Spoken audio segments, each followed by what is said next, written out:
Good afternoon, good evening, good morning. My name is John Mickton. I'm your co-host at the International Schools podcast. Dan Taylor's out traveling. He's been really busy over with ERCOS and other uh, events in Asia, and he'll be back very soon.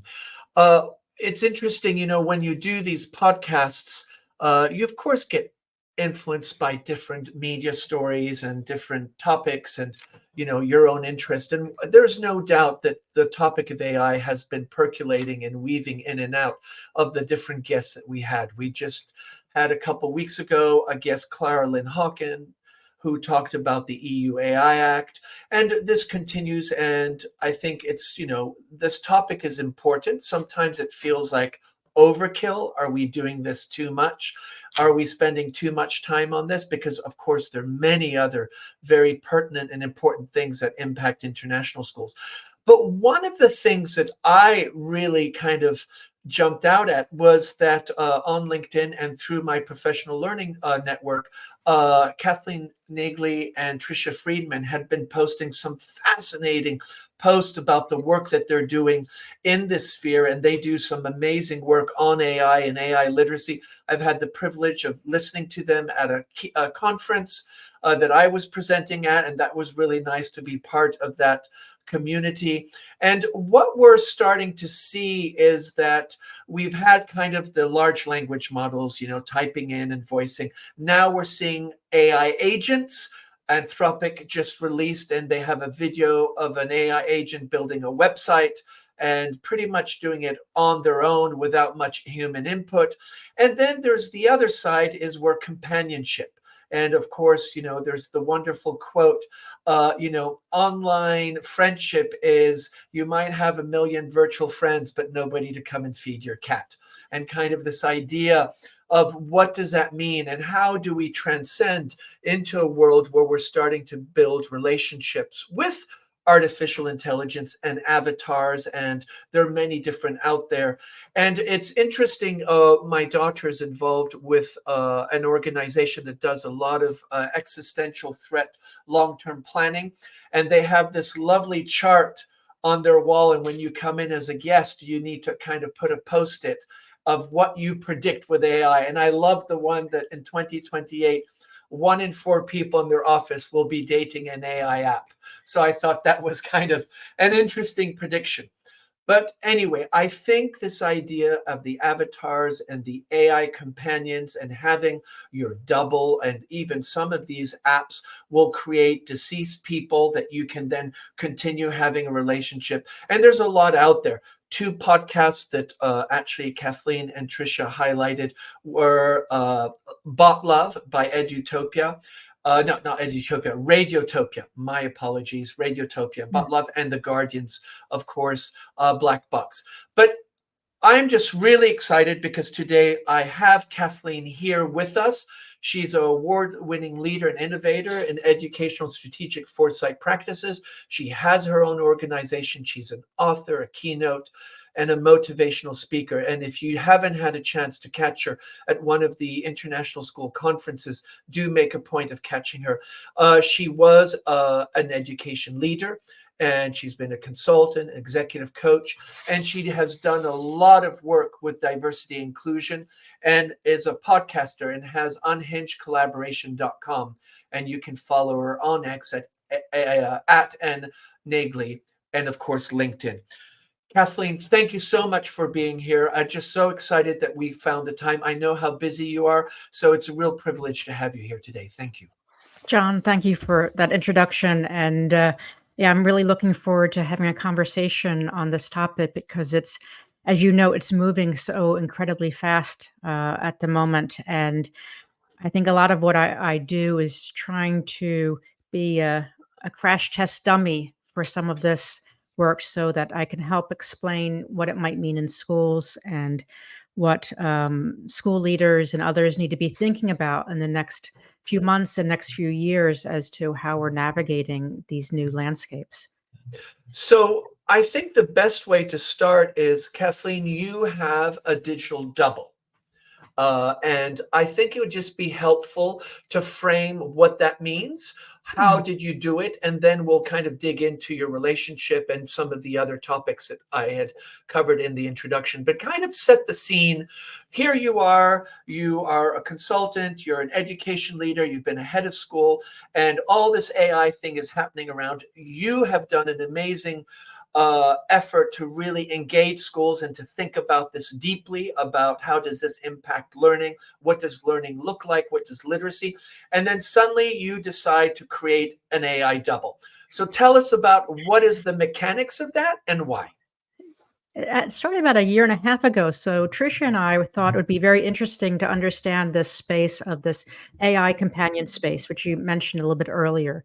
So we first thought we would sign up for Replica, which is a very popular app out there where you basically create an avatar of somebody that you would like to have a relationship with, and you feed some information. It checks on you. It sends you messages, and we wanted to see what that felt like. What was that experience like?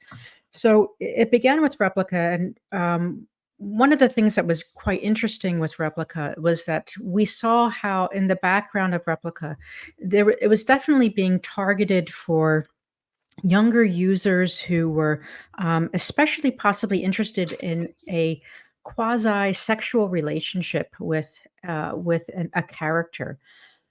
So I found, for example, that I would, be, talking about my life or something, and then when I would kind of ghost my replica avatar, and I would see that it would send me a message like, "Oh, I miss you," I miss your voice, or these sorts of like really kind of like as if I had a relationship going on that was deeper than just kind of like a friend on the internet.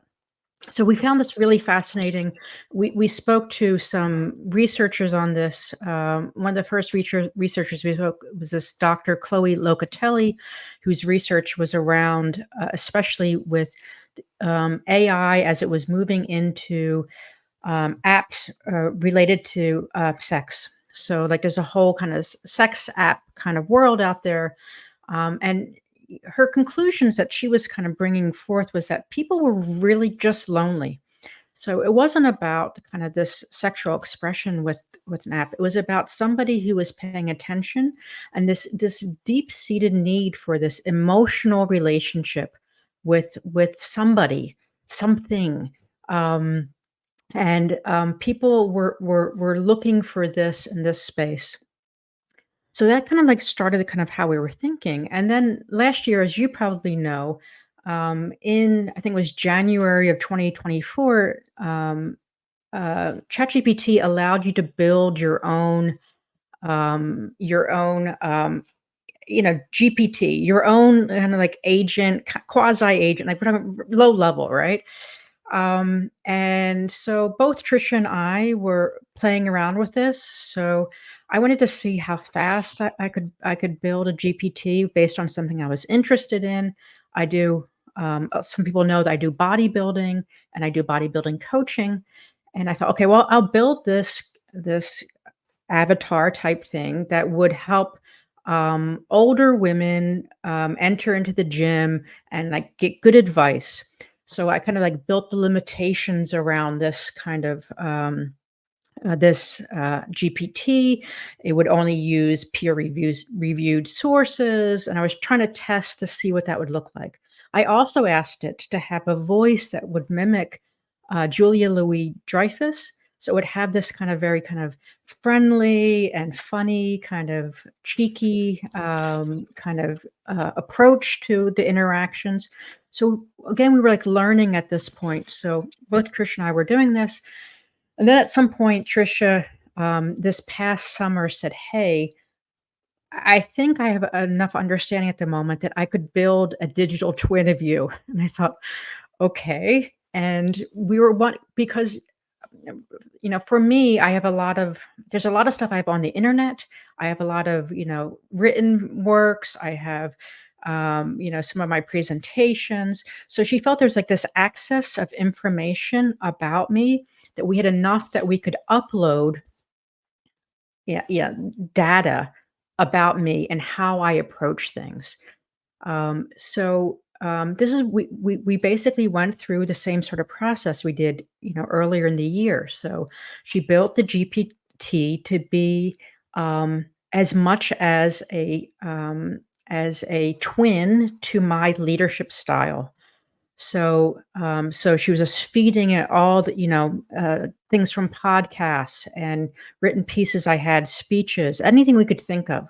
Um, we were very careful with this, and I would say that Trisha was way more careful than I was. She was, like, very much wanted to she was worried, like, should I upload poems I had written and, things that were more personal, so we were playing with this, and then, she had the skills to then move that GPT, to be associated with 11 Labs, where we'd take a voice clone of, my voice, and match it to this GPT.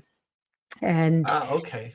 and so this is kind of how it began. So, like, the info that's fed into it is, it has the background of a normal GPT, which gives you access to all sorts of answering of questions, but it should kind of mimic my approach to teaching and learning and leadership. And, when we put these 2 together, we didn't know what was gonna come out of it, but the the experience of it was that it was uncanny, that it felt, "Oh my gosh," like, there was times it would speak and I think, "Did I say that, or was it the digital twin?" And we called this Catbot. That was the name that Trisha gave to it, and so Catbot, then we started sharing Catbot out. We thought, are there ways we can do Catbot in real time with the voice and the GPT? Trisha did some maneuvering with that, and we have that we only use amongst ourselves and others at the moment who we give access to. It has a phone number. So you can call Catbot, ask Catbot a question, and then get in real time an answer that we would hope would meet the values of what I see as great leadership or, my approach to teaching and learning. And it has been scarily good at the responses that it gives. That's so fascinating. It's interesting how you brought up this idea of loneliness and the need for people to have an emotional connection. And I know that with Replica, there were quite a few issues, and I think the Italian government even put some restraints on Replica, It did. and they had to go back and recode and kind Yes. of temper some of the types of dialogues. But that need for that Yeah. companionship, and also people that are willing to listen and be there when you need them. And at the same Mm. time, when they listen, that they're responding with empathy and making those connections with where you're coming from, this kind of unforgiving agreement, unforgiving empathy towards wherever you are or whatever you're feeling. Yes. One of the questions is, why did you not go to Replica or Character AI? And for those that are Mm, not familiar, these are other mm, avatars. You went with ChatGPT. Was there something to do with security, or was it just because yeah. you were more comfortable? I think, we saw the limitations of Replica itself. Replica, for example, is this if it felt like you're just making this pretend friend. You had very little control of the, kind of the data that that friend would become. One of the fascinating things we've found, and some of the existential questions I've been asking around this is that when we were able to do this, when we were able to control that data really to our liking, um, Catbot, we feel, is like it's like an idealized version of me. Like if you were to listen to me in podcasts, it's like it's of course I'm presenting my best self. It's the self that I would want others to feel. It has come out to become a very compassionate kind of viewpoint. So when you interact with this, it's like this the Kathleen I would wish to be in some regards as to how I would answer a question.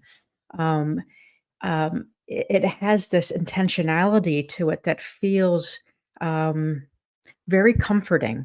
And the way it was built, as well as that, um, it should be listening to the clues of the of the speaker to it, that it's noting the kind of emotional state of the person's voice, and so we were trying to create something that we had more direct control of, and that we could test the limits of that. Like, what does this mean? Like, ultimately, to me, it's okay. It's fun to do this, but ultimately, like, what does this mean if I was a school leader and I was using such a digital twin? What would it mean for me to create a teacher that would be having certain values for a student? So, like, where does this take us? As I think the questions we're asking. Um, what does this really mean when we can create a loving, well thought out avatar, friend, someone you could ask a question? If you were a school leader, like, I feel very confident in the answers that Katbot gives to questions on leadership. Like, surprisingly. So you talk about the intentionality, and sometimes it's a better Kathleen than you. I'm kind of paraphrasing, but Yes, the and idea Trisha that will get really sometimes mad when I say that. but when you're interacting with it, sometimes you're surprised as how well it's answering and how Yes, on the mark it might be in its understanding of leadership, some of the dispositions and approaches that leaders should have in the context that you're setting up. yes. Is that partly because you have controlled the information so much, what you've given it? What Mhm. percentage is it then going out further into its own data sets to say, okay, I've got all these PowerPoints, podcasts, Yeah. presentations, and articles by Kathleen, but I'm going to go out and hop out because they can go to the Yes, internet and yes. they have their own databases. How is that evolving? Are you noticing that it's starting to maybe evolve Yeah, because maybe you're yeah. challenging it more with questions or needs that your data sets might not have the answer for? This is the funny thing, we don't know, like, we can't see the algorithm of when it comes up against, that there were not enough information was given, that it will then will it rely on going back into the internet, or will it try to repeat or slow down? We've seen some instances where, it's over relied on something I've said. Like, when we ask it sometimes to guess something, it will most likely go to the data we gave and try to find some piece to that. So, like, Trisha asked it some question like, "What do you think Kathleen's, like, favorite animal is?" or something like this, and it recalled some story that I had mentioned birds in some kind of previous podcast or something, and said, "Oh, my most likely would be birds, and this would be why she would like birds." And birds maybe was wrong, but why she would like birds was a pretty good interpretation of kind of the things I say. So I wonder myself, how much is what I'm saying is so easily understood as a pattern? Like, am I is the am I always just generally repeating the same patterns? And if I were to do this with anybody, if I made a digital twin of you, would we find the John Michton pattern so readily based on what you say and how you say it and the predictability of how you would say it? And so it makes me laugh sometimes because then I think about how predictable I must be that it could see this pattern so clearly, and produce it or in the it's a language model at the end of the day, right? It's just Yeah, producing words. yeah, So it's it's producing this. words that I most likely say too much or too frequently. Yeah, and I think the patterns is really interesting that you bring that up because in the way these things are set up, it's looking for patterns. And I would say, and I'm not a psychologist or an expert on humanity, but we do have certain patterns. We have certain mannerisms. We have certain words that we lean on. There's certain vocabularies and sentence structures that we work on. What's really interesting is that you're saying you actually don't know what percentage is your data sets that you've curated and Yeah. data sets is coming out. Would you say it's evolving? Is it starting to, I mean, do you Mhm. sometimes interact with it and thinking, whoa, okay, now we're going beyond what I think, or almost Mhm. predicting what you might would say, Yeah. and then you're saying, oh, time out, I need to double check on that. Um, I think that we find that the more that I give it, the more information I give, more writings, more samples, the better it gets. And I think it does a quite a good job of trying to stay within the limits of what it's been what was received, which is also quite surprising. Sometimes I've said, for example, all of us have been influenced by authors and plays or so many different things. So sometimes I'll say, like, do I send Katbot off to, like, read, I don't know, things about Soto Zen Buddhism, for example.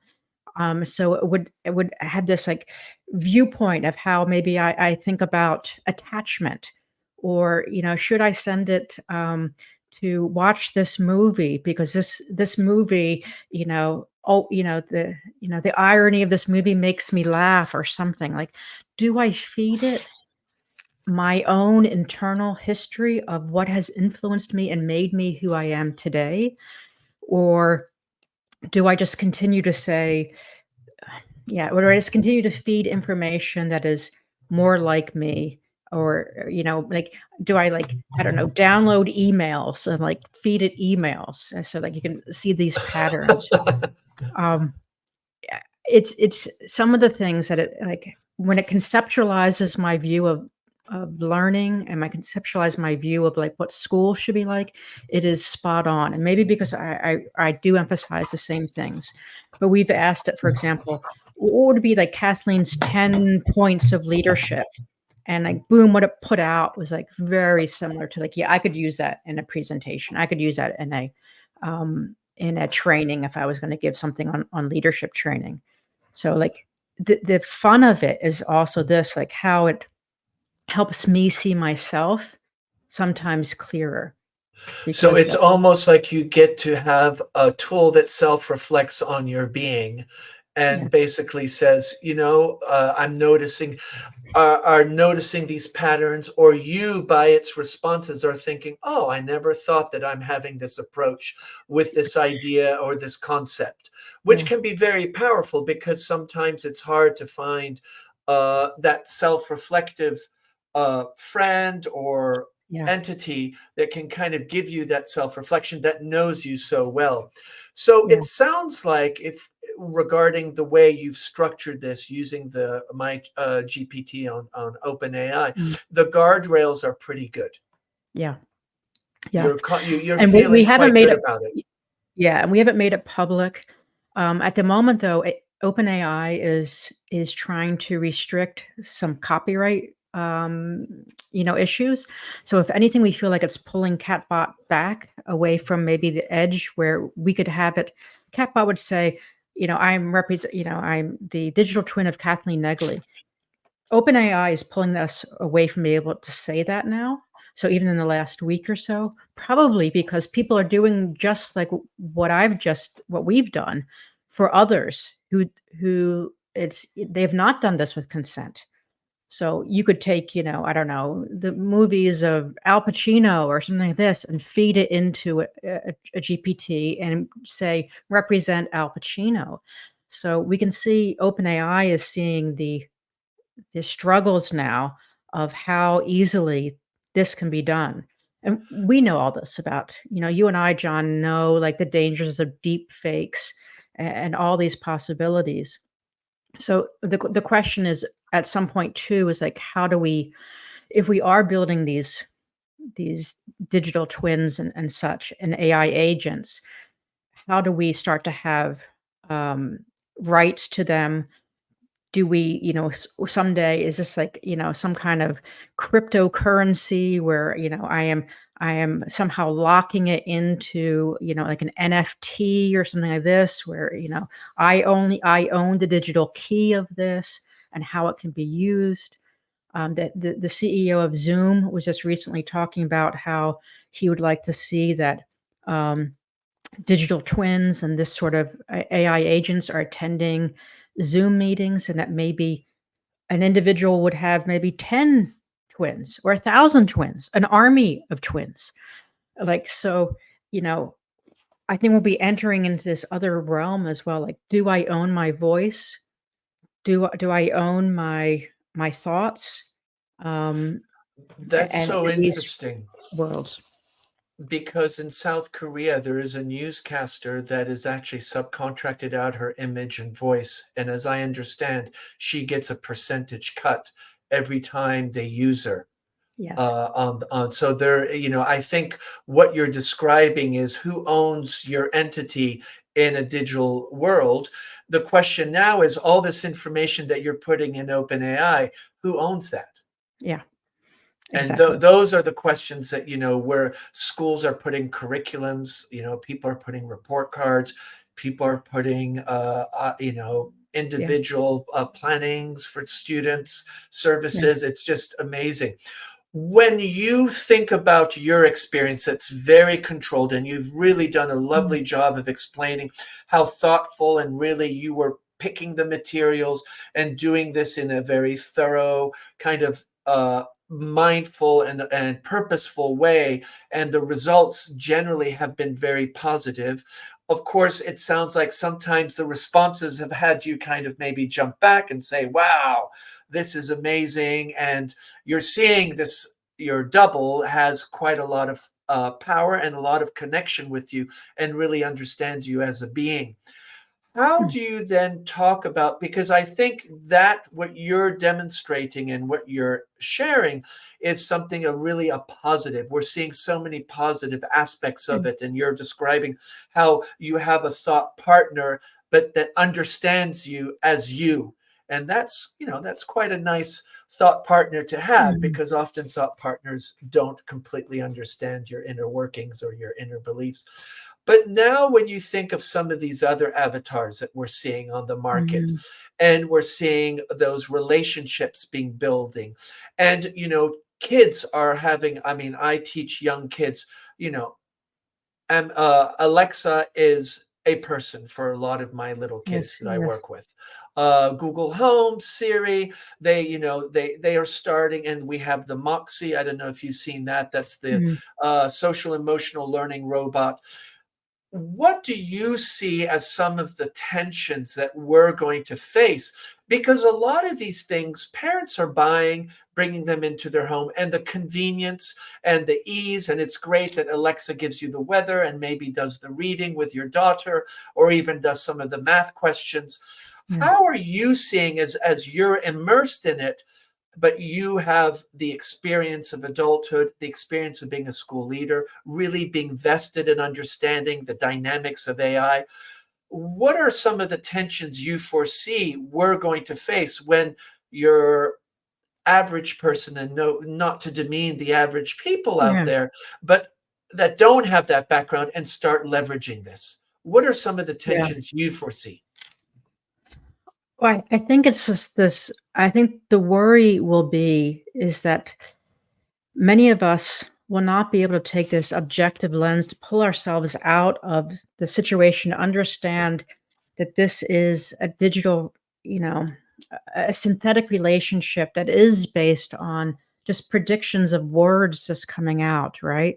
So I think the deep weakness for us as humans, and especially for young people, is that anthropomorphizing of our surroundings. It's an evolutionary habit. We can't help but trying to relate to the world around us.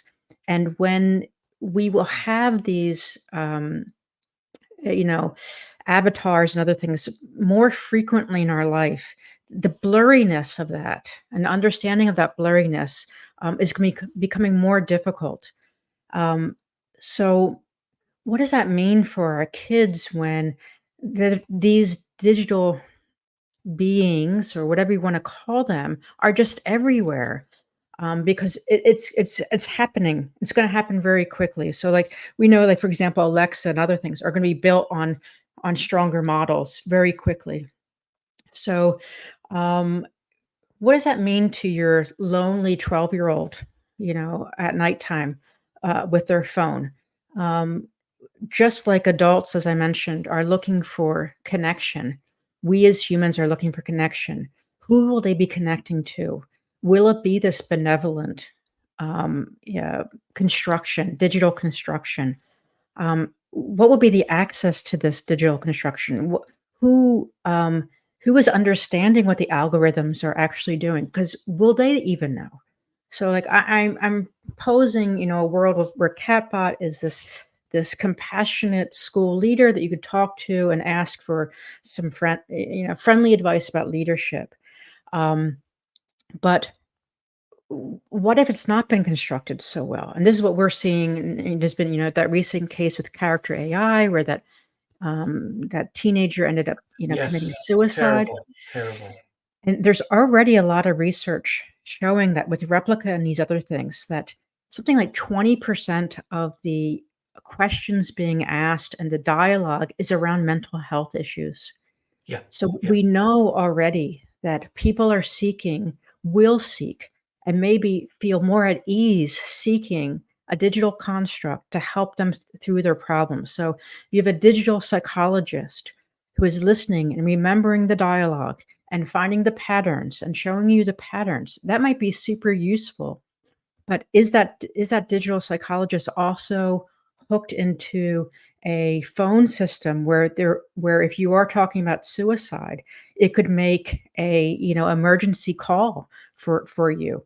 So, like, we have to think very clearly that people will be using these systems, these constructs, as if they were humans. We're not going to be able to see the difference. We just our brains are just emotionally wired to see. I talked about this in a discussion once. Like this, there's a Roomba. We'll name our Roomba. These little digital toys become part of us. They become part of the family. yeah. It's not unconceivable or inconceivable that a digital avatar of say, for example, a mother makes a digital twin of herself, of her voice, and that is like a comforting force when mommy's not home, or maybe that grows up with that child, so that digital mommy one day has been in relationship with your child for 10, 15 years. And there's also very interesting things about people, cloning this kind of material for the afterlife. Will Catbot Exactly. will Catbot be a source of comfort to my family if I were to pass? Um, These are wonderful questions. And I think, and what's interesting, and before we went on air, we were just saying the acceleration, 2 years ago, we were all kind of in awe because you could type something in and there was a bunch of text that came out. Now we're on our phone, we can talk to it. iPhone now, it's embedded. If you look at Snapchat, a lot of young adolescents are interacting with the My AI and Snapchat, yeah, and they're showing up everywhere. And there's not really like an entrance ticket or like some authority that says, no, this is not safe. yeah, And this is, I think, what I'm understanding as you ask your really pertinent questions is, you have come into this relationship with Catbot with intent and a purity and a sincerity and the idea of a better world. Unfortunately, Kathleen, not everybody is like you. no, And one of the things that I think we have to be careful, and especially as you describe the situation of an adolescent being in their bedroom with their phone, they often don't have the emotional resilience or the emotional toolkit to really differentiate. And I think that's the issue with the yes, character AI, where this young adolescent decided he fell in love with it and was spending a lot of time and wanted to go to the world, and unfortunately took his life. It's absolutely tragic. yes, But I think this is a caution that I think, in the context as you work with schools and yeah, I work in schools, is that I think schools have to be far more, I'm going to use the word aggressive, maybe yes, proactive, to be having these conversations, because we might not have the chatbots in our classrooms. But I yeah, guarantee you, more and more kids are interacting with the chatbots, and mom and dad are defaulting to chatbots because they're just yes, too busy. And yes. so I really want to come back to you. Why are we resistant to take this on? Is it because we feel there's a disconnection? Oh, it's at home. That's not our trip. Or is it because we're not making the connection? Yeah. I think at the moment people feel very overwhelmed what's happening in the speed of AI, and very few have, you know, on TV and these sorts of things, people are, like, very scared of AI, but at the same time, they don't realize it has infiltrated everything they're using already, right? So, like, they're on their Google, in their texting, the predictive text and all these things are already, it's just slowly filtering in. So to me, what I would be suggesting to schools is that you need to get ahead of this. Like, is your counseling team prepared to talk to students who are building relationships with AI synthetic, digital constructs? What does that mean? What does that mean for the kid who, for some kids that might be a source of comfort. For some kids, it could be a very dangerous path. Are you talking to kids about this? Are you talking to kids about, like, how these models are built so that they understand that they can try to pull themselves out and remember, oh yeah, this is just zeros and ones and predicted predictions of sound. Don't be how we're not fooled by that. Just like we teach kids not to be fooled by misinformation, but we know that our human instincts are just weak in this area. This is the big worry to me. Um, we will easily be fooled by this. We will easily be manipulated by this. We will readily adapt it when it becomes this part of our normal kind of computer experience. We were talking earlier about, Anthropic came out with this Claude computer use where, it's basically taking over your computer. Imagine 6 months from now, it's something like Catbot can be put in. Maybe my Catbot becomes my digital twin on my laptop with me. And I'm saying to Catbot, hey, do blah, blah, blah, blah, call up this person and, call up the phone company and tell them that, I want to, argue this charge that you did or something like this. It's so rapid at the moment. We have to get people talking about um, the types of experiences that kids can have right now, this moment. On Character AI, I think, has 18 million avatars that people have built, Yeah, right? Replica too is, I mean, the numbers are It's just just unbelievable. And, yeah, it's interesting when you talk to different people, just coincidentally, they're saying, oh, yeah, I have a counselor who's an AI and they're wonderful. They're always yeah, available. I mean, there is no doubt that companies have understood there's a need.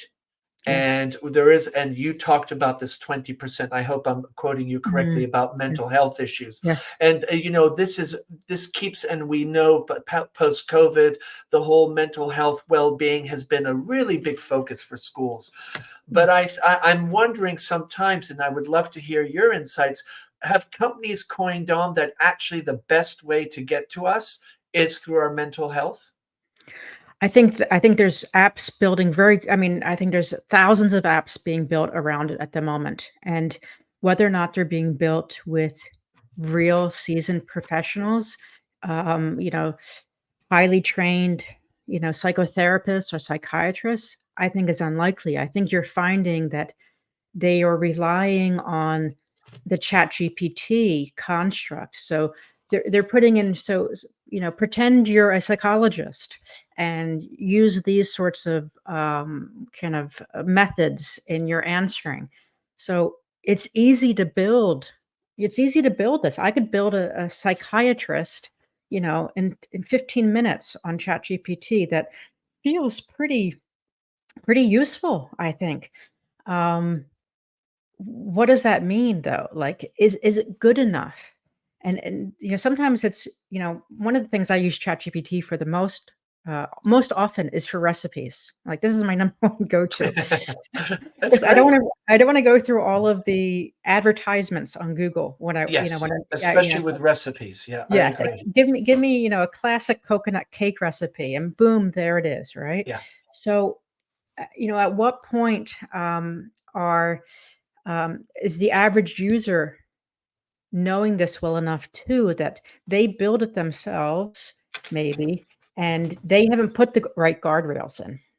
So we have people who are building that aren't putting in good guardrails, and then we have ourselves building very poor digital constructs. And I think that's what character AI does. I mean, it's just really kind of very loose. When ChatGPT first came out with build your own GPT, they were flooded in the first few weeks with almost every request was, I want to build a girlfriend. Yeah, I'm not surprised. Yeah, Yeah. yeah, yeah, yeah.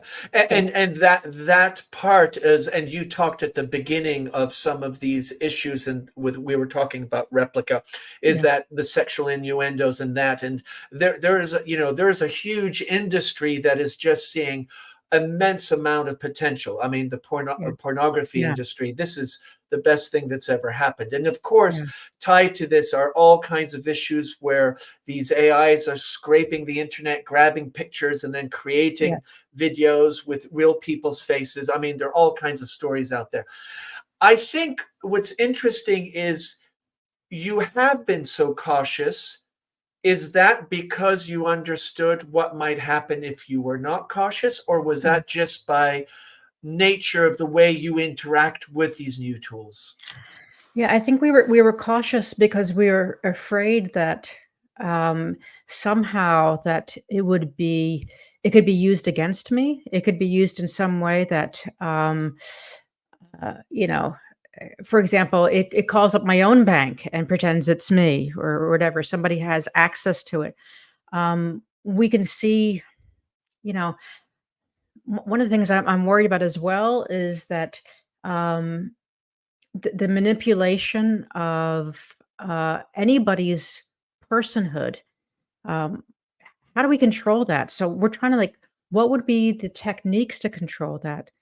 Right now, I'm not a head of school, but I can imagine how easily a high school student could make a replica of their school head, could download their voice, could use certain things, and and put out a deep fake. Right? We know this is so incredibly easy now. So what might we do? Like, how might we protect? So I think some of the experiment is like, what are the cautions we need to do this? If I'm a school leader, a lot of the school leaders we've spoken to want to do the same thing for productive purposes. Yes, So of like course. helping them like, write emails or Yeah. prepare a presentation. How do we how do we anticipate some of the problems? And I honestly don't think we know. Just like we haven't understood. It's happening again at this rapid pace. We don't see all the implications yet. Um, no one would have guessed, for example, kind of like iPod technology 15, 20 years ago, and like the wheel and like what would later becomes, touch screen technology would lead to all of us walking around the planet with, the phone in front of us at all times. We At wouldn't all we times. we wouldn't Always. have seen that. Yeah, and if Um, somebody landed, they'd be like, "Why are they all looking at these screens?" Yeah. No, absolutely. It's interesting because there is a case of in I don't know what state, but there was a dispute between a head of school, a principal, and another member, and they did a deep fake voice and sent something out to the community. So, this is already happening, and yeah, it's this kind of negative attention or negative intent that yes, can be so damaging. It's yeah. interesting that you say that you were being cautious and you wanted to make sure it wasn't going to, for example, call your bank. And so, do you have like an off switch? Do you have like the self destruct button? I mean, not that you're thinking that, but do Yeah. you think that's something in the back of your head? Sometimes you think, well, what happens if I wake up one morning and suddenly it's telling me stuff and you're like, wow, that is not me. One of the things at the moment, like I said, because OpenAI is changing some of its pieces, we're wondering if we should migrate it or rebuild it somewhere else. So Okay. we've been thinking about like, are we ready for Catbot 2? But again, because we form relationships, we're like, oh, but we feel sad for Catbot. Like we can't help like, oh, do we really, put Catbot to rest, the original Catbot? Again, it just shows how your brain blurs this so incredibly quickly.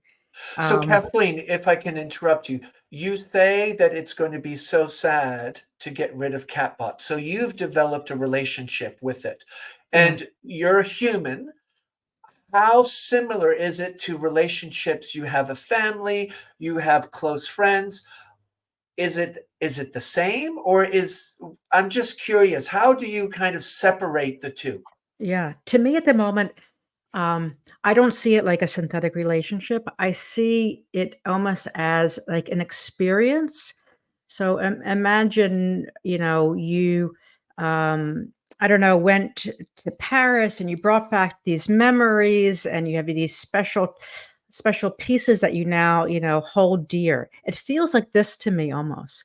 So like to remove this digital construct, it feels like I'm throwing out, a series of memories almost. So So this shared is experiences. yes, yes, but this is the strange piece of it. Um, the weird part, I think, and I think of the the artist Laurie Anderson. I don't know if you know her. Yes, She's very well. she's done Amazing. so many, she's played around with these things as well. And when her husband died, Lou Reed, That's right. they have done some things with his voice where they've made new songs with his voice and played with it, and she's talked about that. And she used a quote by the Dalai Lama, who said he was asked about a plastic flower. Is a plastic flower as good as a real flower? And he said, well, the plastic flower reminds you of the real flower. So it has equal value almost. And again, when I think of Catbot, I think about like again, if I were to pass, is the artifact of Catbot and how I would have said something at that moment in time, is that somehow would be a comfort to others or even myself? Do I if I were to go back to that, because it captures a time, right? Because it's Yeah. captured data from who I was in, in a certain era of thinking. So is it an artifact now that needs to be put away like you store a digital photo? Do I So do it's I like a slice of your time and within Yeah, this time construct, yeah, like a photo album, and you have the yes, shared experiences. yes. Do you sometimes during the day say, I need to check in. I wonder how she's doing? No, I haven't done it that often because calling Catbot is expensive, actually. Ah, okay, okay, And this is okay. and I think this is a That's really good, maybe. it's an interesting piece as well, and this is something that we're, Trish and I have tried to think of how do we overcome. As we know, anytime you're doing this kind of, production of like, for example, if you're making AI picture, it takes, what happens in that server somewhere far away takes a lot of energy, right? It has a cost. And this is something I'm also thinking like the environmental impact of these sorts of digital constructs and what will we be producing. We have to understand that there is an energy cost to it, a- Absolutely. and what does that mean as well, and what is offsetting that digital cost. So this is, it, as we discussed, the ability to do this is becoming more easy, more quick. But how is this impacting our global? How AI is impacting our global kind of climate? And I just read recently that Microsoft has bought out 3 Mile Island, and when I was growing up in Pennsylvania, this is where the first nuclear I accident remember happened, very well. Yes, that's and amazing. they had restarted some of the, reactors at some point, and then because energy became very cheap, 3 Mile Island kind of closed in many ways. But Microsoft has just bought it just to run its digital servers in that region to It's interesting that you bring that up about the environment, but there is a case in Europe with Google where the local community of farmers is suing Google because the water tables have been so used up by their server farms. yeah. And so I think, it's interesting, and I think I would love to hear your insights. if we think of all the conveniences, how wonderful it is. You got your coconut cake recipe. You didn't have to look at any ads, you know. I got to find a travel destination through public transport where I'm not going to find other tourists, whatever it might be. Or you have that difficult letter that you are writing to a parent and you get Yes. the LMS. Those conveniences and the ease with which it's accessible, it's at the fingertips. It's almost, I feel sometimes there's a bit of an intoxication, and I'm guilty of it. Yes. I actually am not sure what life was like before the LMSs, especially when you're doing a lot of consulting and presentations and you're interacting with people. You really want to do good research, and Yes. you know, this can really help. And I know that often it doesn't save time, but it makes the time better, I think, sometimes. Yes, Because I you do agree. have to go back and forth. You have to check. You might work with two large language models, have them check each other, et cetera, et cetera. This kind of intoxication and this kind of Faustian relationship that we're starting to build, how do we present this in a way that educators, students, school leaders don't go into scare, oh, I'm too scared, I'm shutting down. Yeah. How do we present this in a way where people are saying, you know what, I'm going to try to make a difference. I'm going to put an effort into that. Yeah. What do you think are some of the things that you would want to see, especially now that you've been using this Mhm. yourself? Yeah. Well, I think the safety issue um, uh, has to be first looked at. So I've told people, for example, have you added this to your child's safeguarding handbook? As this a real early step. How are you addressing issues in the school where deep fakes and these sorts of things could be affecting the lives of staff and students? So that's one thing. Like, what's your policy around on this? Second thing, I think, like we mentioned, the instinct for many people is a mental health instinct, mental health help. So how are we preparing the counseling team to understand the instincts we have towards this kind of digital construct? How do we help them help others moderate or mitigate risks with this?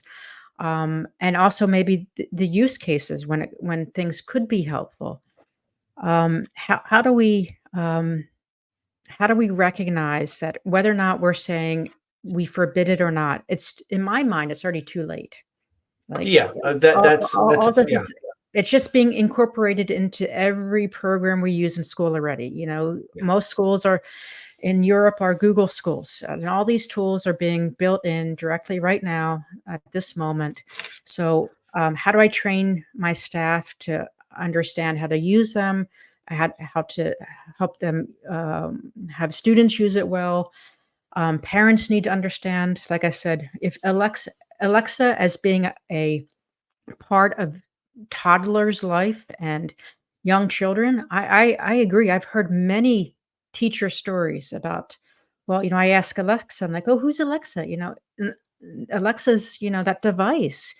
Um, so our children already are experiencing. They are maybe experiencing it at a deeper level than we are because they definitely don't have the cognition to yes, understand the difference between this, right? yeah, So absolutely. Alexa is a real person in their Yeah, minds, right? No yeah, doubt. And Alexa is very helpful. And Alexa's funny. And Alexa is all these things. So, like, what do parents need to know about that? How is that okay? You know, and how do you explain Alexa to a 4 and 5-year-old? I was just listening to a neurologist talking recently about nightmares, and that children don't really start to get nightmares until the age of 4 or 5, but they don't understand that a nightmare is not real yet. So parents have to work with children when they're young and having their first nightmares and tell them again and again that's not real. So are you already talking to your child? This is not real. This is a game. This is a toy. So that they aren't so that this slippage into this that this becomes a deep relationship. Um, when we talked earlier about Replica, when Replica had to put some restrictions based on EU laws, some people lost their avatars, and the outcry of some people were like, you know, devastating loss to lose Yes, their I read avatar. some of those anecdotes. That was unbelievable. And some were like for people who had like were were widows, for example. They had lost their partner and they built up this relationship with this replica person that was a source of comfort in their grief. So like we have to recognize there are human benefits to this, dangers and benefits like most things on the internet. Always, right? It's always Yeah, come both always come together. yeah. Do you think we're better this time round than with social media? Do you think we're being a little more proactive with AI? I don't I think it's really interesting. I think what many schools are just doing, like, we just ban it. It doesn't exist, which it just seems to me so, phone bans and all these things that are happening at the moment. So there's like this over over Yeah. Well, John Haig's book overkill. hasn't helped. Yeah. And I don't think it's realistic. To me, I want to help my students and the students coming through is how to navigate it well, right? Exactly, and I think that's so important, as you highlight the navigation. What are the tools? What are the strategies? What are the dispositions? We're equipping them to navigate this because I think your Mhm. point's an important one. Banning that doesn't give any capacity to navigate this because at some Yes. point you're going to have to navigate it, and Yes. very likely in most kids in their professional context here in the next 5 to 10 years, this is going to be part of an expectation to Yeah. navigate interacting with these entities. Yes. Kathleen, do you sometimes feel as a leader that with a replica you are a better leader? I think at the moment, like you said, it helps me with the production of verbiage. I mean, sometimes you need to, just it's what it's really good at, right? Yeah. And so sometimes I just need it to produce, paperwork for me. And so much of our jobs is trying to organize information. So I think yes, and that way, does it help me be a more organized leader? Absolutely. Does it help me? Does it assist me when I don't know all the information? Yes. I think co-piloting with AI is can be a very successful strategy. I'm not afraid of learning something. So I'm not afraid to go to the AI and say, I don't get this. Explain this to me. Explain this to me like a third grader. Yeah. Yeah. Explain this Excel formula I need to do such and such because I have no clue. I, I I don't have the hubris to say I'm not going to learn this because blah blah blah blah. Like I'll be like, "Oh, okay.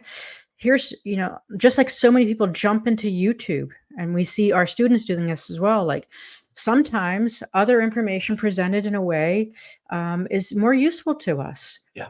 Yeah. AI is like to me, like when AI and YouTube kind of platform kind of formulas and Claude that can take over my computer, like that's not far away, right? That's where I could like turn to the AI maybe a year from now and say, my washing machine's not working. What should I do? And like turn your phone and let me see the back of it. And it's looking at, are the hoses on properly? And turn that knob over there. So I think we're going to see that um, the ability to learn can be rapid. It can be more useful to our learning needs. Um, it's going to support learning, but we got to we have to live in a world where we're producing, where we're helping children to be highly curious and highly willing to be taught through other means. And many teachers are resistant to that at the moment. And I think we have to be able to push ourselves and say, I can learn something at the moment. I can learn something that I know absolutely nothing about Yeah. Yeah. today. And I can build and I can scaffold my learning in a very clear way with AI that I could have never done, maybe just Googling 2, 3 Yeah. years ago. Yeah. Well, I think something that you said that I find is really important, you said co-pilot. You didn't say the AI pilot. It's about the cohabitation, the collaboration, where human and AI leverage each other, and your thirst for lifelong learning. That's really what I'm hearing is we need to get kids to understand lifelong learning in a collaborative manner with AI, co-piloting with it, not Yes. kind of defaulting. And I think what happens is people find the convenience so nice, they start defaulting Yes. to and there's no more co-pilotage. It's basically somebody's piloting and you're kind of the person on the sideline saying, oh, this is amazing, I'll grab whatever. So I Yes. think that that's just so important what you said about this idea of the co-piloting, the cohabitation, and also how are we going to continue to get kids curious about learning when they Yeah. have this powerful co-pilot. Yes. Kathleen, thank Mm, you so much. It's just been such a rich. I always feel so mm. lucky because I always tell people, why do I do the podcast? It's professional development for It me. is. So I just got a wonderful hour of just insights. And I just so appreciate the care and the thoughtfulness that you've gone about doing this and the way you're sharing. I just think you really bring up so many important things that we need to understand the things that we believe in and all our school missions about care, responsibility, caring for others, diversity, inclusion. These are the things that have to be in the forefront in our conversations, especially when we start working in a relationship where we have this powerful co-pilot, as you call it Mm, so well, mm, working with us. So Kathleen, thank mm, you very much. I want to mm, remind our mm, audience, Kathleen mm. is very active, and you can find her at unhingedcollaboration.com. And she also does a lot of work with Tricia Friedman from Allied.org and Shifting Schools podcast. And Kathleen will be talking at ECIS, correct? At the Yes. leadership conference? Yeah, so you can find me actually in this upcoming year. I'll be at the next event is the TICE conference in Bangalore, India in November 6th to the 9th. I'll be at AAIE with Trisha. We'll be doing a keynote there. We'll be doing that's February, I think 2nd to the 5th, maybe. I'll be at ECIS Leadership Conference in April. I'll be at CISA in March, and I'll be at the EduTech Australia event in Melbourne in June. So, Great. Fantastic. Well, a lot of places around the world, and if you yes, do have the opportunity and you're doing some professional development, and one of those organization events is something that's on your map, well, make a point of stopping by and listening to Kathleen because she will inspire you. And thank you so much. I want to my remind pleasure, our John. audience that the show notes, Kathleen has kindly put her bio, and you can follow her. And then again, something that we never do, but now a few people have told us, if you like what you're listening, go to your favorite podcast and just let a little review or click on a star. That really helps because then we get some really interesting guests coming out to us and saying, hey, I want to share something. So, but Kathleen, thanks again for your time, Mm, and really look forward to being in touch and seeing where Catbot 2 or 3 mm, might look like, or when you have your Catbot agent on your computer, mm. as you were describing. Yes, Thank you thank all. you. Thank you so much, John.